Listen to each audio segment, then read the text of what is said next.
Kile kinachoonekana kama pigo kubwa kwa juhudi za kurejesha amani na mshikamano Baringo, shule ya msingi ya Loramoru iliyojengwa upya mwaka 2024 baada ya kufungwa kwa zaidi ya muongo mmoja kutokana na ukosefu wa usalama, imebomolewa usiku wa Jumapili. Hatua hii imezua mshangao na ghadhabu miongoni mwa wazazi, walimu na viongozi wa eneo hilo, wakihofia kuwa jitihada za kuimarisha elimu na mshikamano sasa zinavurugwa.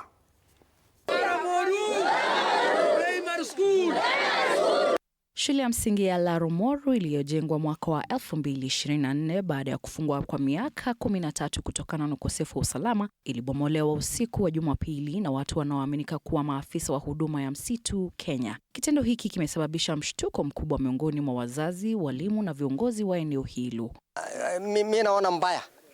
Wakati ile mimi nakuja area hii, wakati ile tumefanya kazi mbaya. Yani kusimamisha, yani kuongea maneno ya amani mpaka sina maliza.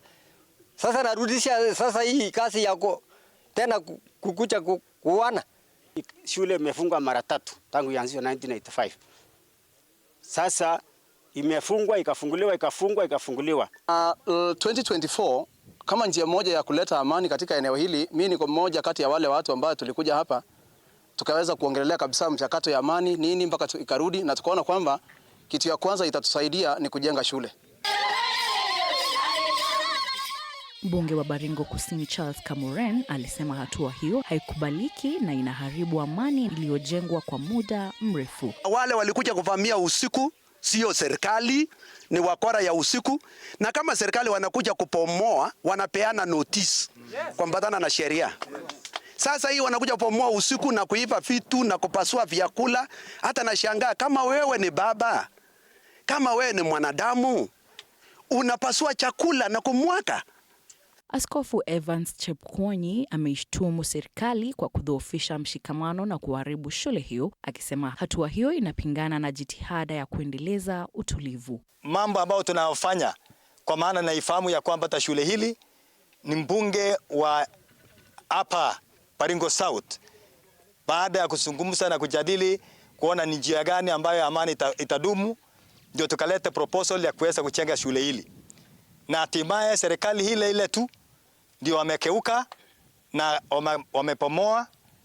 Mwakilishi wa wanawake wa Baringo Florence Jemtai alihoji vikali uamuzi wa kutumia msitu wa Mkutani kama msingi wa ubomwaji, akisema ni kinyume cha matarajio ya jamii na unahatarisha amani. Hakuna kitu inaitwa Mkutani Forest. Na kama iko, nataka nione beacons imeanzia wapi mpaka wapi. Yes. Na ni nani alikata hiyo shamba, akiwa na nani, akiwa amekaa wapi. Yes. Kama wewe umejaza tumbo Nairobi, unapitia rasilimali ya serikali kuja kututishia hapa na malori na unabomoa shule kama nani? Hata una aibu.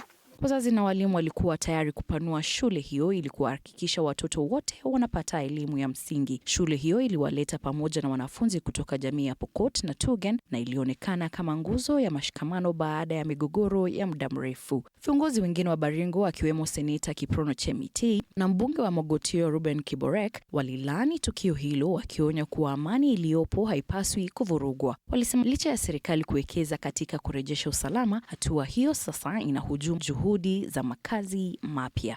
Hii shule imekuwa ikiact kama one of the pillars ya kuleta mambo ya peace, kwa sababu wazazi wanapokuja paraside ya shule yao, wazazi kutoka jamii ya Pokot na jamii ya Tugen wanajumuika na kukaa chini pamoja. Yule mwenye alibomoa with an intention ya kwamba wanafunzi hawatarudi, ole wako kwa sababu wanafunzi watarudi.